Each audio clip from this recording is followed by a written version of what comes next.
Join the conversation by commenting live on YouTube, Facebook Live, and Twitch. This is the Fifth Chapter with Dennis Fithian and Brian Chapman. He represents the mitten by way of Penn State. When Chapman gets to talking sports, but people can't wait. He represents the mitten. Be a true EMU, but cut Dennis in the fall and his veins bleeding blue. They got respect around the state when that light turns red. So don't sleep on these dudes. Just invite your friends to cut your nap short and tip your cap for and sit back for the Fifth Chapter. Brian Chapman. Dennis Fithian. When they open their mouths, they spit in the facts, bro. This ain't even optional, man. You just have to tune into YouTube to watch the broadcast or download it to your phone to peep the podcast. They mix laughter, they get after. It's all captured in the Fifth Chapter. All right, welcome to the Fifth Chapter. I am Brian Chapman. He is Dennis Fithian, and we are ready to go for episode number 61. And I think all of our viewers out there, all of our listeners out there, Dennis, are thinking of just three words right now. Stop the steal. Stop the steal, because nobody out there likes the fact that the Big Ten is trying to steal a Big Ten championship appearance from either Penn State or Michigan State. Yeah, I think it's the chant is join the club of one with Chapman, because you're the only one that cares about that. Ohio State, if they would have lost to Michigan, they would have still been in the championship game, and they beat Indiana head-to-head. So Five games. As much as you don't like the Buckeyes, they deserve to be there. 5 games, 3 buys. I say stop the steal. Definitely want to thank everybody, whether you support stopping the steal or not, for tuning into episode 61. We've got 5 fantastic chapters ready to go for you guys. Want to thank all those who are watching via YouTube, via Facebook Live, and via Twitch, and those who are listening to the podcast, available on Apple, iTunes, on Google Podcasts, and via Spotify. That, of course, is available at around 10 or 10:30 on the day of each broadcast. Make sure that you like, subscribe, and participate in each show by sending in your feedback via Facebook Live and via YouTube. Dennis will be reading that throughout the course of the show. Now let's take a look at today's book. In the second chapter, Jay Glazer of Fox Sports reports that nobody's interested in Jim Harbaugh to fill their head coaching vacancies in the NFL, and that's been the case for years. What does that mean for Michigan? In the third chapter, Michigan State, in what should have been the biggest game of the Big Ten this weekend, is a 14.5-point underdog against my Nittany Lions. Can the Spartans cover the spread?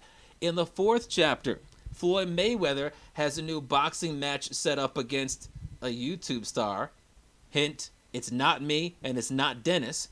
And then after the major wager in the fifth chapter, Coach K with some controversial comments after losing another non-conference game. But we'll start off with the first chapter, and that takes us to the same old Lions. We're just 3 days away from another same old Lions Sunday in Detroit, and this Sunday the Lions are going to be taking on the Green Bay Packers with every Kool-Aid slurping slappy thinking the playoffs are on the line, because on this one-game winning streak that the Lions are riding, they are now just a game out of the final playoff spot, a game out of the 7th playoff spot, because this year 7 teams make the playoffs from each conference, not 6. And that's despite the fact that the Lions are actually the 10 seed. They're only one game out. As for the injury report that's so important for each team every week, the Lions got some good news, because DeAndre Swift was limited in practice for the second straight day, so perhaps he'll play in a limited fashion against the Packers. On the other hand, Tyrell Crosby, Jeff the Buckeye Bust Okuda, and Kenny Galladay did not practice. Lions are 8-point underdogs. They're probably not going to win this game, but Dennis, the bigger question that we have is this. With the remaining schedule of Green Bay, Tennessee, Tampa Bay, and Minnesota, 4 playoff teams, if it were to start right now, are the Lions just done winning football games in 2020? Oh, I would say probably not, but not the way that you probably want to win them. I mean, if you're a Lions fan and you want to keep hope alive, you know, you'd want to win this next game. That would be the most important one. I don't think they're going to win this one. But I could see Minnesota being out of the playoffs in the final game of the year, and the Lions being eliminated actually this week, and for their final 3 games they would be out of the playoffs. But that's when the Detroit Lions are dangerous, when they not only have very little chance to play in the playoffs, but when they're actually totally eliminated, that's when they jump up and grab a couple W's and really infuriate the fan base. So I can see that last weekend against the Vikings, that the Lions rise up and take down the purple. But, maybe Minnesota will need that game. But if they don't, boy, I can see the Lions grabbing that one. Yeah, I think the Lions are done winning football games in 2020. It's over. I don't see any heroics. They might make you scared at the end of one of the games because they have a late backdoor cover or something like that. I could see the Lions being down by 14 points, and then Stafford throws a touchdown with 30 seconds to go against the Packers or something like that in this game. But they're just done. They're a bad football team, and they're a bad football team that can only beat other bad football teams sometimes, or a decent team when that decent team has an atrocious performance. Look at what they've done this year. The Cardinals are a decent football team, but they needed Kyler Murray to have his worst performance of the season with 3 interceptions, and even with those 3 interceptions, the Lions needed, a last-second field goal just to beat them? Jacksonville, they beat them. They're the second worst team in the league. Atlanta, they beat them, but they're scheduled to pick 8th in the draft. Washington, FT, they beat them, but it was Alex Smith's first start, and they're scheduled to pick 11th. The Lions are scheduled to pick 12th, so they have better records than all those teams. The Bears had the same record as the Lions, and they split, and you look at what happened on Sunday, the Lions needed a lot of luck to make that 10-point comeback with just a few minutes to go in the game. There are no more teams like that on the schedule. Every team remaining is a playoff team.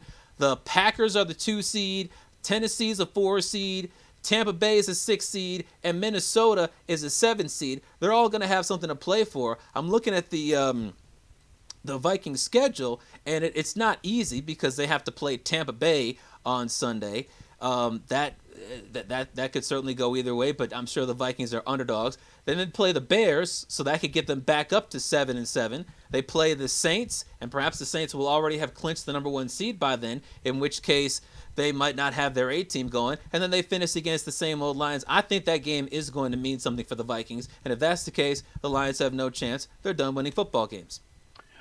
Well, remember, it's you can look at it just like we were sitting here last week, and the Lions had 1% chance of making the playoffs. So, most reasonable Lion fans, if there is such a thing, were looking and saying what's best for this franchise is for them to lose out. And they went up, jumped up, and came back with that fourth quarter deficit and got that W. So, I know what, I don't think they're going to beat the Packers. I really don't see any path for that. Same thing with Tennessee.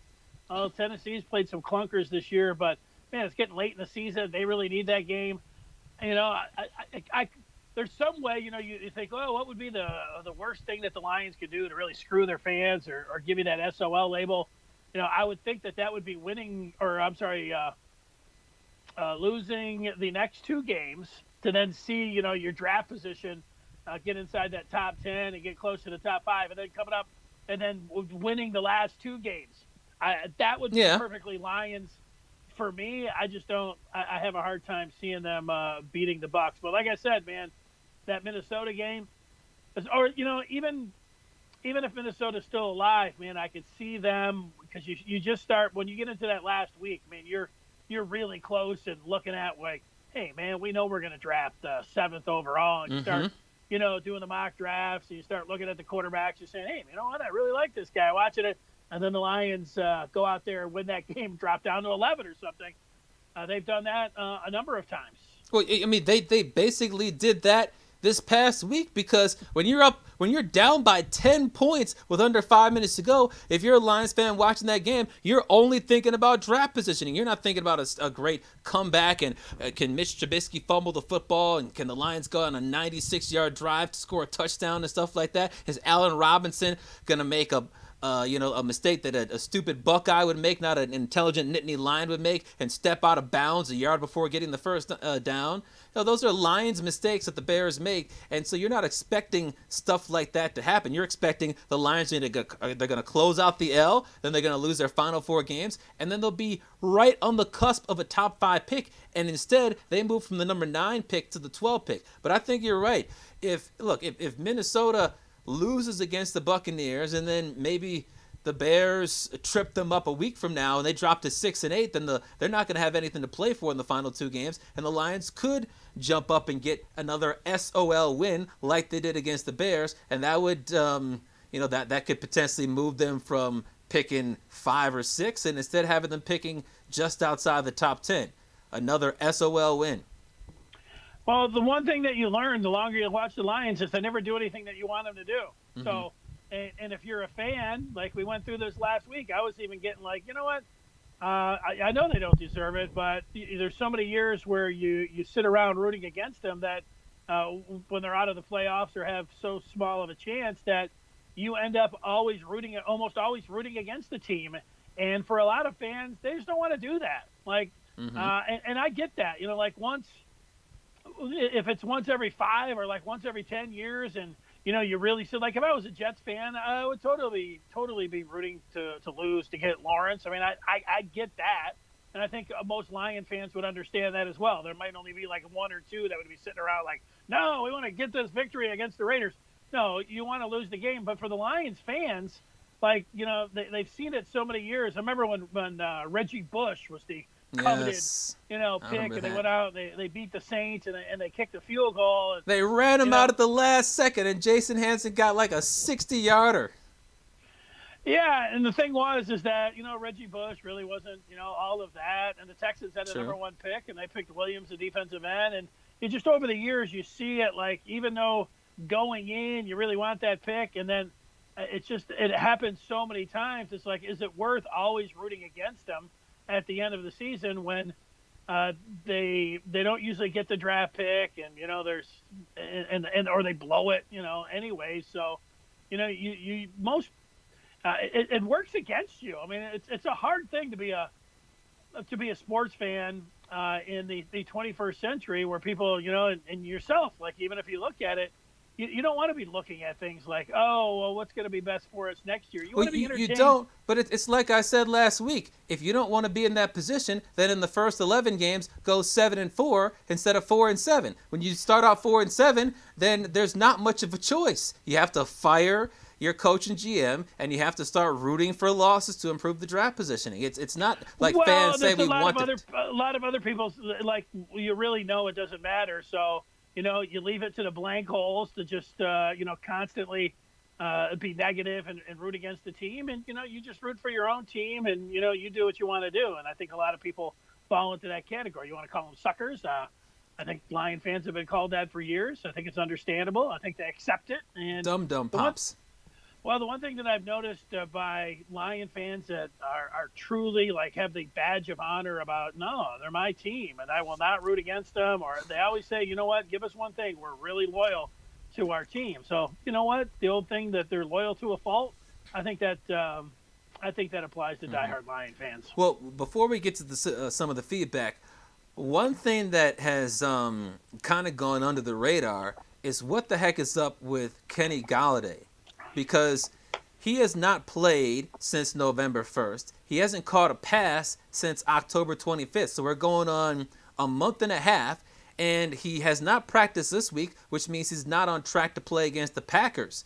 So obviously, from a contract standpoint, he's going to be a free agent. He wants to get a big-time contract, and he's not doing anything to improve his negotiating stance. But certainly the Lions are better with him on the field. He's had this hip injury seemingly forever. Like, I'm really starting to get concerned about what's up with Kenny Golladay and his hip injury. Because if you remember, they didn't put him on the IR because they were hoping that he'd miss 2 games or less as opposed to a maximum of 3. And now it's a month and a half, and he's still not even ready to practice. Yeah, I would be suspicious that he's caught Calvin Johnson disease. Like, he's looked around and like, man, get me out of here any way that I can. Yeah, my hip hurts. This franchise, like, remember the one thing, like, a lot of Lion fans, Lion players, have said this, like, playing 1 year for the Lions is like, dog years. It's like 7 years. Like, Kenny Golladay probably feels like he's 157 years old. Probably he's like, I got to come back to this franchise. Well, and one that's playing hardball with me, F them. Well, Get me out of here. I'll show you those Instagram pictures of me banging my girl, and or whatever he's doing to that. It's a cool picture. He's not actually. simulating it or whatever he's doing. Well, but and think about this. If you're right that he just wants to get out of town, if he gets back on the football field, then he'll have the ability to put up numbers, and those numbers perhaps could encourage the Lions to slap the franchise tag on him. If you want to get out of town, you don't want a franchise tag. No, hell no. You know what? You get really confused, man, when you start playing for the Lions because you're like, man, you know that the Lions have all the power and the franchise tag, and like you're talking about, but man, you just can't. You just look at Kelvin, man. Like, the Lions would, shower him with gifts and cash, not give him back his signing bonus, which actually he wants, or part of it and everything. But, they would treat him like a king. But, man, he's just so disgusted with the franchise. And I just think, Galladay's got that early onset Kelvin disease. That's not a bad disease to have. What kind of feedback are we getting? Well, let's see. I'm back. I'm using a different camera, and so I have all of my screens here, so I'm available to see them all much easier than I was before, where I was rolling around and switching up screens and everything else. I see people here on Facebook that have joined us, and but so far with the chat, it's like the Lions, man. It's flatline, nothing coming in. That means everybody agrees with me that the Lions are done winning football games. Let's turn the page then to the second chapter. Oh.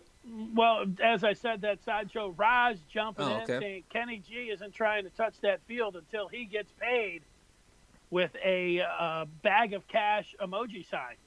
I'm with Raj here. Well, he's not trying to see that field until he sees that bag. Yeah, well, he's not going to be getting it anytime soon. He probably figures, what's the point? Unless maybe the hip injury is worse than we thought. And if he doesn't play the rest of the year, that makes it more likely that I'm right and the Lions are just done winning football games. What are there? So there any good things with Kenny G? Are there any good possibilities here? Like that he hates the organization, so he's kind of slow playing his hip injury, or the hip injury is more severe, and those aren't neither of those two possibilities, or are those two? There's not a. I mean, if you want to put sprinkles on a turd, the most positive part about it is that by him sitting out, it makes it more difficult to win, which improves their draft positioning. Or if you have Marv Jones Jr. on your fantasy team, that's not bad either, because his numbers have really ticked or up. Quintez Cephas, because everybody's got Quintez Cephas on the fantasy football team. Well, that's right. Or because Rod Wood went out there and cut whatever his name was, the deep threat. Marvin Hall. Sorry. Yeah. Rod Wood cut him, so. Or maybe he's a big T.J. Hawkinson fan. He knows that the longer he's out, the more catches for Hawkinson. And Hawkinson continues to lead all NFC tight ends in Pro Bowl voting. That doesn't make any sense. He's good. Yeah. He's solid, but he's not the. I mean, he's not the best in the NFC. I'm going to buy that Rod Wood has Marv Jones Jr. on his fantasy team. That's the theory I'm going with. Maybe. All right, let's turn the page to the second chapter.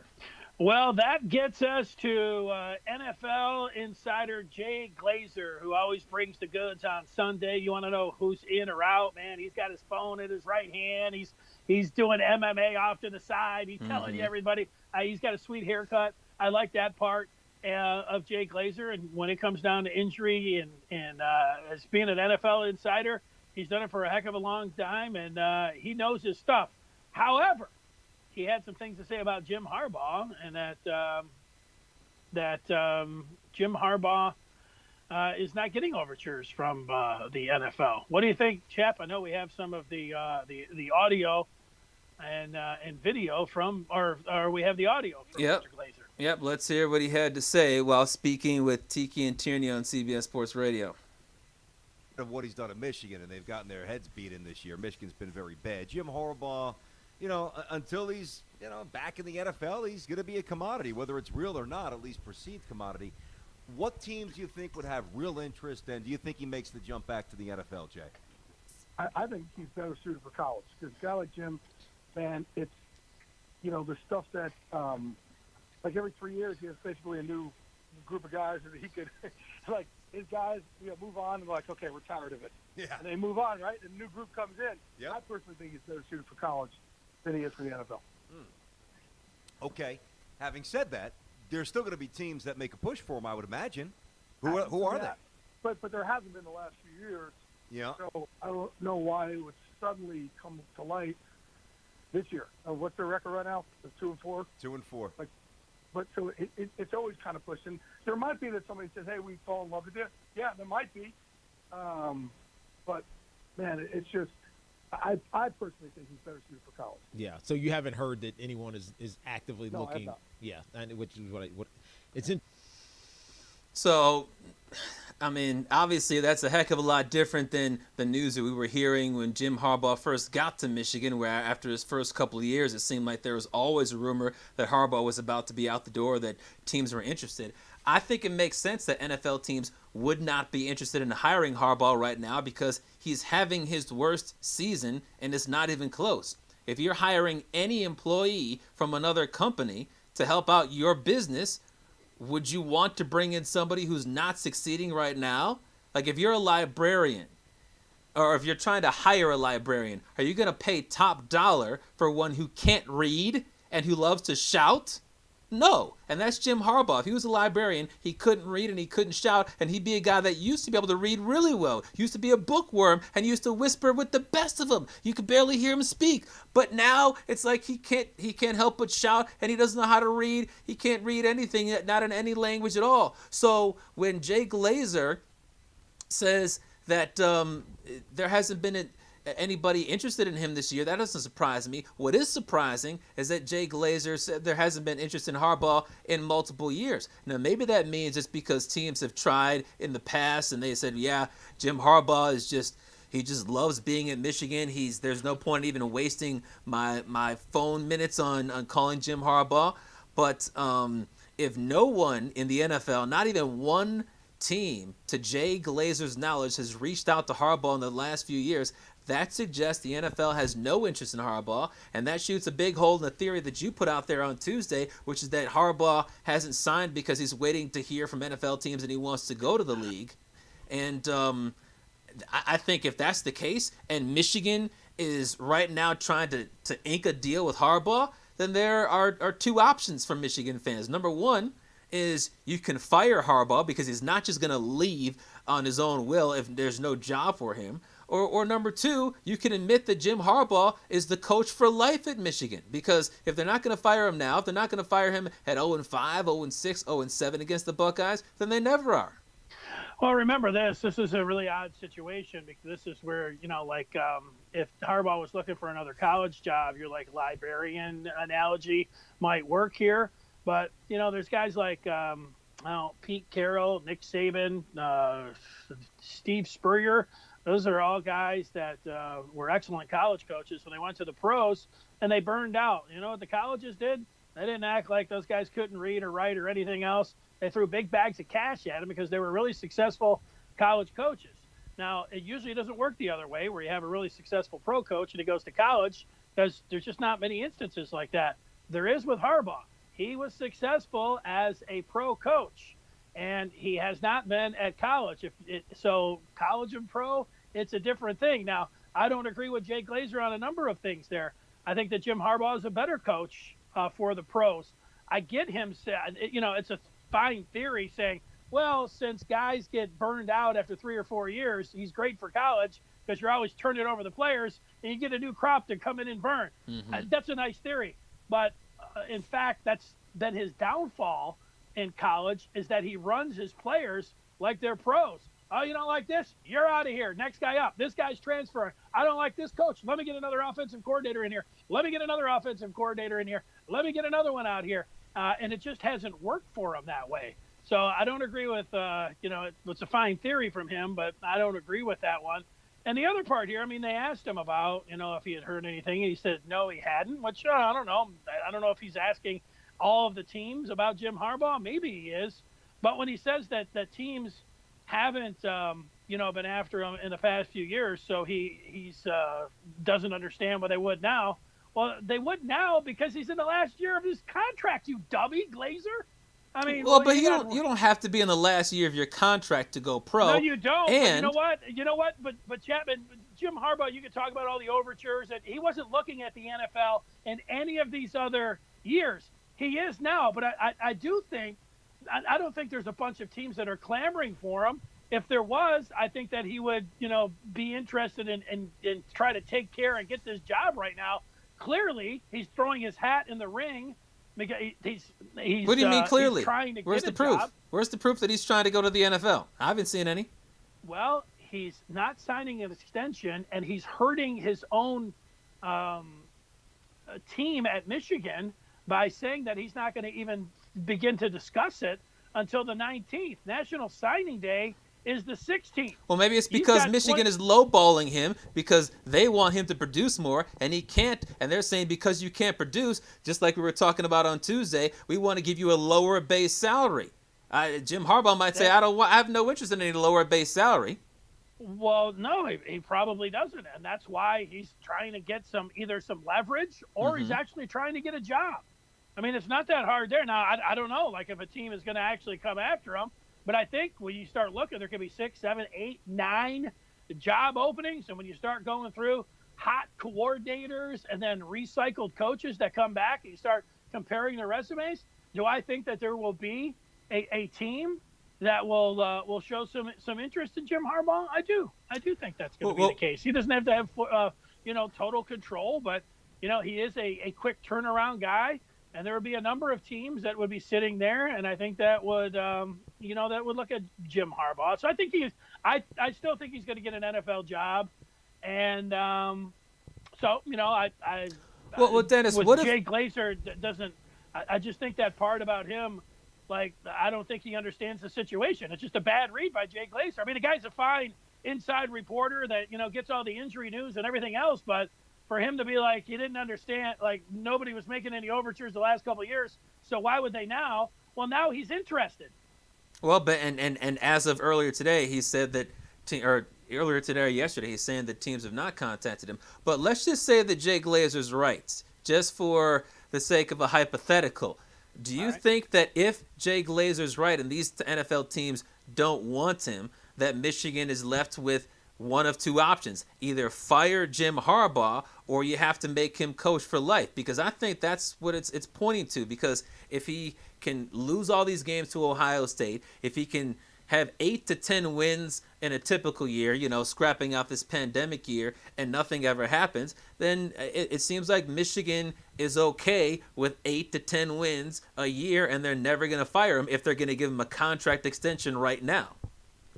Yeah, I don't think either of those options are the ones that I don't think there's any lifetime contract, and I don't think that Jim Harbaugh is going to be fired by Michigan. Well, I mean, basically coach for life. They're not going to give him a 10-year deal, but basically coach for life. No, I think that there's a possibility that he could resign. I think that he's trying to get an NFL job. I think in this way, it helps out everybody. It helps Michigan out. They don't have to pay that $10 million of his coaches' salaries and everything else because the NFL would be picking up that. So that would help Michigan. So.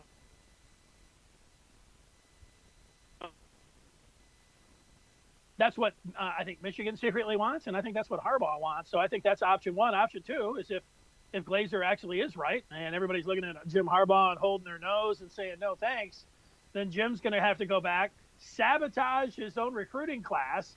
He's holding Michigan hostage while all these other teams are calling up all their recruits over these next days.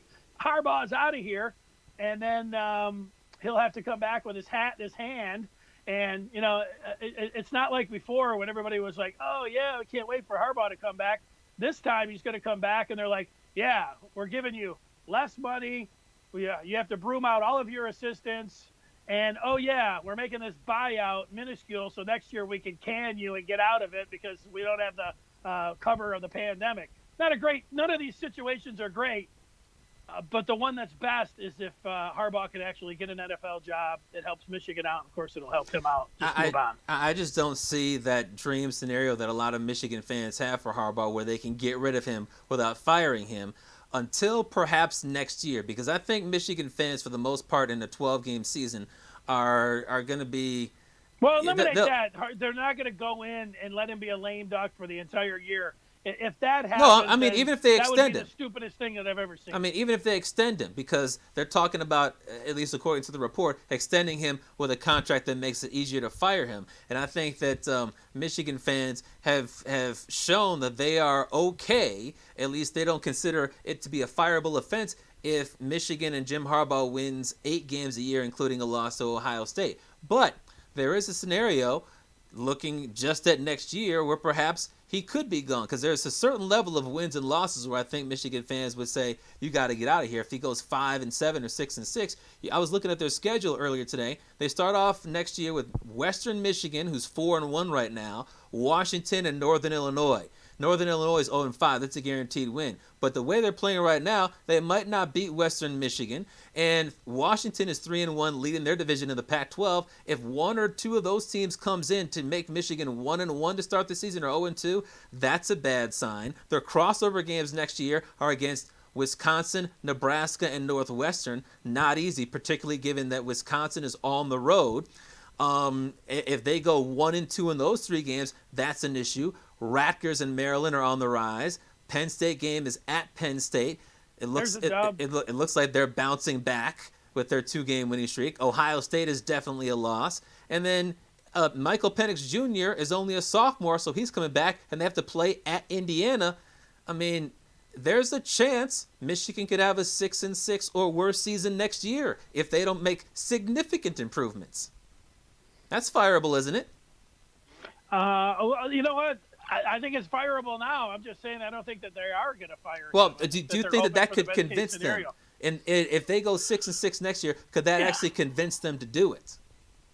Yeah, I think so. I mean, my read is I think that there's over half of the Michigan fans now wouldn't mind moving on and firing them. You know, the thing about money, who cares? Like, you know, I think, you know, businesses do this, and, you know, there are real issues with money, but when I hear like teams like Michigan or universities talking about, well, yeah, we lost $100 million, or we're still standing to lose $25 million, and to me, it's kind of like all of those oil companies that are always like, yeah, well, you know what, we give us a subsidy. We're down like $25 billion this quarter, you know, because we're always $25 billion. Like, you know what, Michigan's always so flush. You know, you don't have to worry about Michigan and money. Like, I know they fired, you know, fringe workers, and, you know, I feel bad for them. Like, I was in the same boat as all of them, so it's tough, and, you know, you work on that. But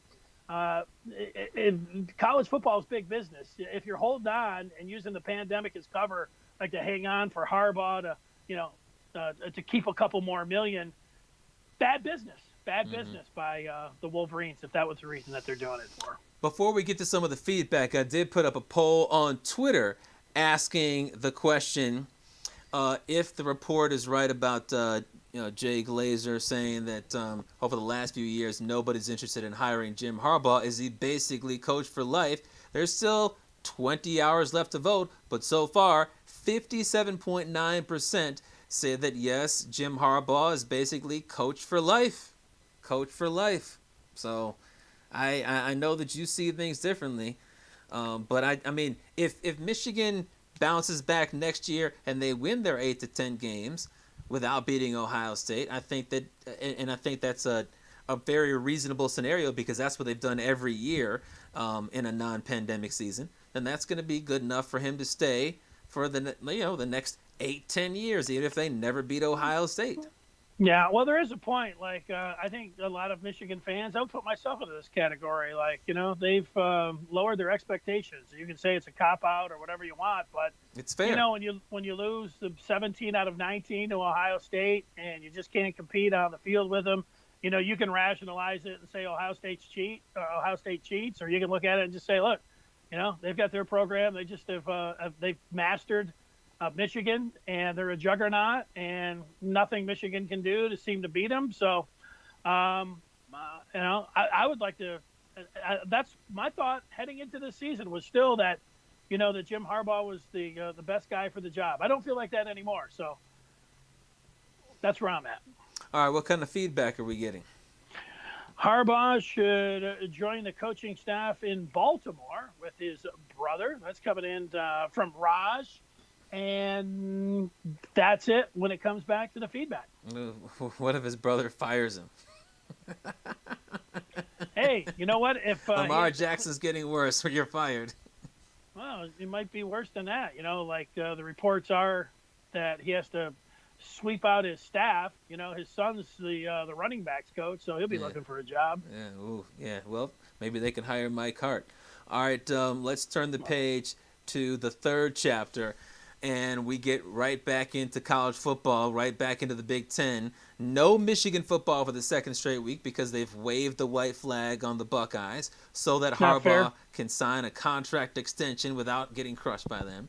But this weekend, the biggest game You're a loser with that kind of rhetoric. You know that. I mean, Look, I'm just joking that's around. Loser talk. That's loser talk. It's okay. Oh, I'm look. joking around too, calling you a loser. Yeah, because we all know who won when Penn State played Michigan. The last time Michigan played, they played against 0-win Penn State and 8-L. Yeah, I think they should go out there with 40 coronavirus positive tests with a walk-on quarterback and go down to Ohio State. That sounds like a really good idea. Anytime, anywhere, any players. That should be the attitude of Michigan. That's BS. Anyway, the BS. big You root for injuries and no, I don't root for injuries and deaths. I don't. Like that. Yeah, right. Anything to get Penn like State into the Big Ten championship game. But yeah, Big Ten championship game was supposed to be on the line between Penn State and Michigan State, but instead of stopping the steal, the Big Ten decided to steal that moment from Michigan State or Ohio State, or Michigan State or Penn State. Now Ohio State's going, but Michigan State and Penn State, at least as of now, is still going on because those two programs have been squeaky clean in terms of the pandemic. And Penn State is a 14.5-point favorite, red hot Penn State with their 2-game winning streak, a 14.5-point favorite over Mel Tucker Spartans. Dennis, can Rocky Lombardi and the Spartans use their brand new helmets with Gruff Sparty on the side to go into State College and win, or at least cover a 14.5-point spread? No. But I think Peyton Thorne could if he was the starter for Michigan State, and that's who should be the starter. I mean, Rocky Lombardi, he can't move the team across the street. Thorne comes in, looks like he did it. He deserves to start against the Nittany Lions in Happy Valley.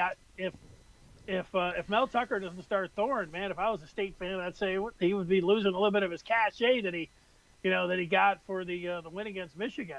Give Thorne a chance. Like, what are you doing? Like, if he really blows for a quarter or two, well, then you can put Lombardi in there, and it's just like none of these guys are going to be able to do it. But Thorne deserved the start. But you know what, State, man, they love their little unshaven, Spartan on the side of their helmet, man. They just can't get over that. Yeah, well, and it's going to be great to see how they can use the crowd looking at the Gruff Sparty to rise up and beat Penn State. Oh, wait a second. It's on the road, and there aren't any fans in the stands anyway. Look, I think that Michigan State can cover the spread, and I don't think that it has anything to do with who the quarterback is, as we have a big fan, it appears, in the Fithian household that wants to chime in. But one thing I don't know is I don't know which Spartan team is going to show up. Is it going to be the one that came with nothing and lost by 40 to the Buckeye JV team, or the one that shut down Northwestern, the other Big Ten championship opponent, the week before? What I do know is that Penn State is not a great team, but they have been improving over the last couple of weeks. They've held a couple of bad teams to 17 points and then 7 points, so their defense is playing well, and they're playing another really bad team on Saturday in the Spartans. Penn State's offense isn't explosive, but they've only had 2 turnovers in the past 2 games combined, and they've won the yardage battle in, I think it's 5 out of their 7 games this year, only losing it to Ohio State and by a small amount to Iowa. So they should be able to dominate the yardage margin. The only question is, are they going to turn the ball over again a whole bunch of times? And Michigan State can force turnovers if Sean Clifford is dumb enough to throw the ball at Shakur Brown, because it seems like he picks off everything. If Michigan State is smart enough to load up the box with 7 or 8 in the middle, because Penn State only runs straight up the gut. They're not allowed to run outside the tackle, or else they lose a scholarship, apparently. If they just load up the box and they force Penn State to go to 3rd and 8, an obvious passing situation, that's where they could force a punt or a Sean Clifford turnover and make it a heck of a lot easier to at least cover the spread. All right. There it is. But I think Penn State will cover. You know what? I would take the points in Michigan State, but like I said, not if Lombardi was named as the starter. I would get away from that. I think they'll see. I think we'll see both quarterbacks. Yeah, but Thorne should get the start. I mean, that's the point there. Well, yeah. I mean, I'm not going to disagree with that, but I think he'll play so poorly that Michigan State fans will say, just give us a spark, throw somebody else in there. Whoever the starter is, I think Spartan fans will say, throw in the other guy at some point. All right, we're running out of time, but we still got some good stuff here ahead, so let's get to the fourth chapter. Let's do it.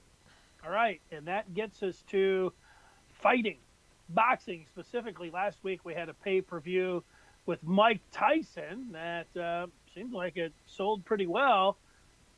Floyd Mayweather saw that and was like, hey, I want to make some money too, so he's announced that he's doing the same thing, and he's going to fight Rand Paul. I mean, whoever. Jake John Paul. Yeah, I don't know who Jake Paul is, but we've got a fight on tap. What's your interest in seeing an over-the-hill Mayweather fight a YouTube star? Yeah, the over-the-hill Mayweather's right there, and then the YouTube star, quote-unquote, is right there, Jake Paul. And the only reason that Jake Paul got famous as a boxer is because a couple of weeks ago he knocked out Nate Robinson cold. Oh, that was the guy? Or... Yeah, that was the guy. You know, he knocks out a small, retired basketball player and thinks he's a big stud. I mean, look, Floyd Mayweather is one of the most boring boxers of all time. He's also one of the best. And he just wants more money. He sees this as an opportunity to extend his perfect record because there's no chance he's going to lose to a YouTuber. I mean, we're YouTubers. Are we going to beat up Floyd Mayweather? I don't think so. So he's trying to jazz up another boring fight by putting in the YouTuber and trying to get the 20 million subscribers of Jake Paul to watch this stupid fight. But look, Mayweather could knock him out cold in the first 5 minutes of the fight, in the first round of the fight, but he probably wants to get the fans their quote-unquote money's worth, so he'll wait till the third or fourth round, and then they'll knock him out. I don't watch Floyd Mayweather fights because A, they're boring, and B, I always want him to lose, so I'd be very disappointed, so I'm not going to watch this smut. It's stupid, well, and he's really good at making money on boring fights, but he hasn't gotten any money off of me in years. Well, I've watched his last, I think I've watched his last two. He went up against what's his name in Conor MMA. McGregor. Yeah, I mean that was an entertaining fight actually. You know, McGregor, he did I think maybe what you were talking about, a little rope-a-dope for a couple rounds where it actually looked like Mayweather. I mean, McGregor was, McGregor might have been able to beat him. I mean, it was pretty exciting actually. It was entertaining, and it was worth the $5 or $10 that I threw in to go watch that fight. The time before that, it was Pacquiao, which was not an entertaining fight. And no. I felt like I got robbed watching that. And but you know what? It's one of these things. Like Mayweather, I couldn't see myself, forking over $5-10. Certainly not the 50 or 60 that they would be asking if I'm just watching by myself or going anywhere to watch it. But with Tyson's such a draw.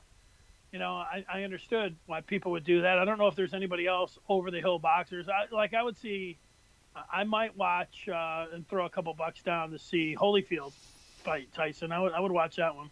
Yeah, I might watch that too, especially if Mike Tyson in the promos was saying, this time I'm going for the entire ear. Is that what he said? Oh, no, that's what you're saying. No, if he said that. The first time, I just got a nibble. The second time, I'm throwing barbecue sauce on it, and I'm eating the whole ear. I guarantee you. Come on, Evander, let's go. I'm going to eat your children, and I'm going to eat your ear.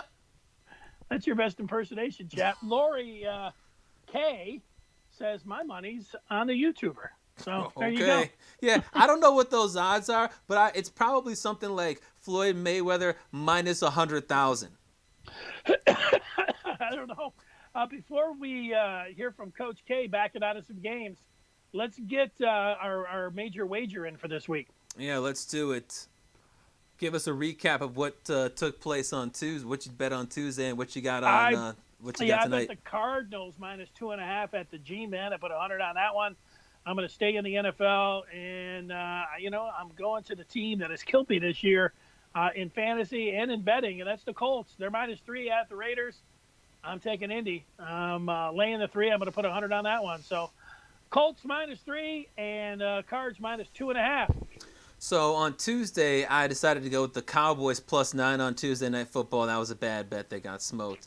I'm actually going to go with that same game that you picked on Tuesday, Cardinals-Giants. But right now, it's Giants +3. I'm taking the Giants. The Cardinals have been slumping. The Giants are playing some really strong defense lately. It looks like Daniel Jones is going to be back under center. Even without Daniel Jones, they beat the Seahawks. And I think their defense is going to shut down Kyler Murray, who's been struggling lately. I'm taking the Giants and those 3 points. There's sucker born every minute. And All you're right, the check sucker this. right now. Oh, maybe. Yeah, it might be. I don't know. I just said there was one born. It could be me. Let's get to the 5th chapter.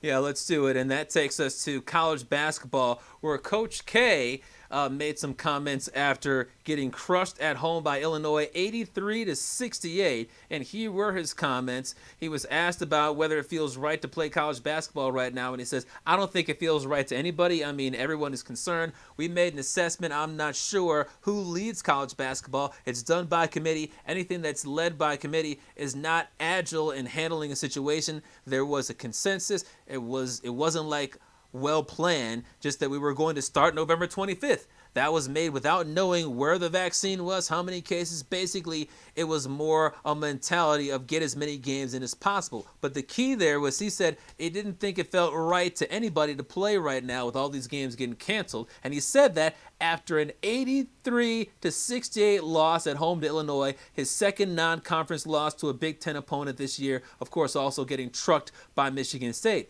In response to that, earlier today, here's Nate Oates, the head coach of Alabama, speaking to the fake and dishonest media. I just want to know your opinion. Do you think if Coach K hadn't lost the 2 non-conference games at home, if he'd still be saying that? Probably not. Okay. I just wanted you to say it, not me. Bam! How about that for a zinger? Dennis, when you hear that response from Coach Oates of Alabama, who I'm sure most folks are hearing from the first time ever, what do you think about that, and also about Coach K's original comments? Well, I thought I was surprised that Nate Oates didn't say, let's make America great again, at the end of that. But I think the thing when it comes down to Coach K, when you lose 2 games like that, people's automatic reaction is going to be, would you say the same thing? It's like Oates said about canceling games if you were winning. I mean, that's an indication. Most people don't like Coach K. Know these Teflon Coach K. He can cheat. He gets away with it. Other schools, they cheat. They don't. So, that's what happens for Krzyzewski. Krzyzewski can do whatever he wants. But, when it comes down to the pandemic, and if somebody is wanting to be cautious, I'm going to I'm going to understand that, and I'm going to listen to him. And even though Coach K's got all of his championships and, he's got all of his money, and I know other, teams might want to play, you can have a point about whether or not it's safe and, being out there and running it through. So, he's not wanting to cancel the season. He's canceling a couple games that nobody's interested in anyway. So you don't want to see Duke versus Gardner Webb? Nope. Duke versus Elon? I didn't know Elon had a team. I would have lost money on that. Duke versus Charleston Southern? No, not particularly interested in seeing that one either. So, yeah, well, look, I think Coach K has been pretty consistent about the starting time, because actually back in July he suggested delaying the season and having the NCAA tournament in April or May. But I think that Coach Oates of Alabama is right about that, about him not saying that if his team had not lost 2 non-conference games, because guess what? Had his team beaten Michigan State and beaten Illinois, the dishonest media reporters would not be asking, hey, do you wish that the season wasn't going on right now? Instead, they'd be talking about, hey, you got one of the top 5 teams in the country. Are you going to win the NCAA championship? But, I mean, when you see all these games getting canceled all the time, dozens of games it seems like per day, or postponed, I mean, I'm in favor of shutting down a heck of a lot of things, a heck of a lot more than just basketball. We had 3,100 plus folks die due to coronavirus yesterday, and we're supposed to shrug it off and say, hey, Michigan crushed Toledo yesterday, so all is good, or Duke lost, so all is good. This is we need to focus our attention on not having over 3,000 folks die a day in this country. Yeah, well, I don't think anybody should be shrugging anything off. Meanwhile, because of the testing and how they're going about playing these games, they are taking as many precautions as they can, like sitting on the sideline or pulling the plug and saying, "Okay, you guys just go back home. We're not going to play basketball anymore." And it'd be nice if they didn't have to take precautions, if everything was just all good. But because they have to take precautions, which is the right thing, you got dozens of games getting canceled all the time. That's no way to have a season. No, but it's just like this college football season here at the end. I know you're all chapped because Ohio State's they are tinkering with the rules, but Stop you know the what steal. we knew this was always going to be a chance that we knew there were always going to be a chance that they were going to cancel games, and here they are. They're doing it back in August when we were doing this show. I said if they could actually get to a college football playoff and pull it off, it would seem like a success no matter what happens. And right now we're on track to have Clemson, Notre Dame, Alabama, and Ohio State, and you know what, in the college football playoff, and doing it and being as safe as you can. I'm glad that they had the college football season. No, it's not perfect. College basketball season, guess what? Nothing's perfect here. People are losing their jobs. People are dying. It's a pandemic. So you're trying to be safe, trying to do the best things you can. But I think they should still keep playing college basketball. And Coach K thinks he should too. He just wants to take a little bit of a delay here. And you know what? It's did we learn anything over Thanksgiving? Are we going to learn anything over Christmas? Are the people that don't, think this is real, are they going to come around? I mean, I don't know any of those kind of things. So No, they're not going to come around. Especially with news coming out about a vaccine being approved today, which is great news. I think a lot of folks are going to say, hey, forget 3,000 people dying a day. The finish line's here. I don't have a vaccine. Nobody's gotten stuck with the vaccine yet, but it's all clear. Well, there you go. All right. Any final thoughts? Yes. 9 days from now, both of us will be saying "Go Cats." Okay, I'm with you on that. DJ says, don't sleep on Elon. They usually give Duke a tough first half before eventually losing by 20. There you go, DJ. Well, they're not going to be playing this year, so unless they play in the NCAA tournament. I'll take the points. All right, well, we'll see if we still have games to talk about on Thursday. Tuesday. What was today? Thursday? Tuesday. Yes. Let's start that over. Let me do it at take two. Coming up on Tuesday's fifth chapter, we'll see if the Lions were actually able to stay in the game with the Green Bay Packers and if their playoff hopes are still alive. We'll talk with you on Tuesday on the fifth chapter. Thanks for watching.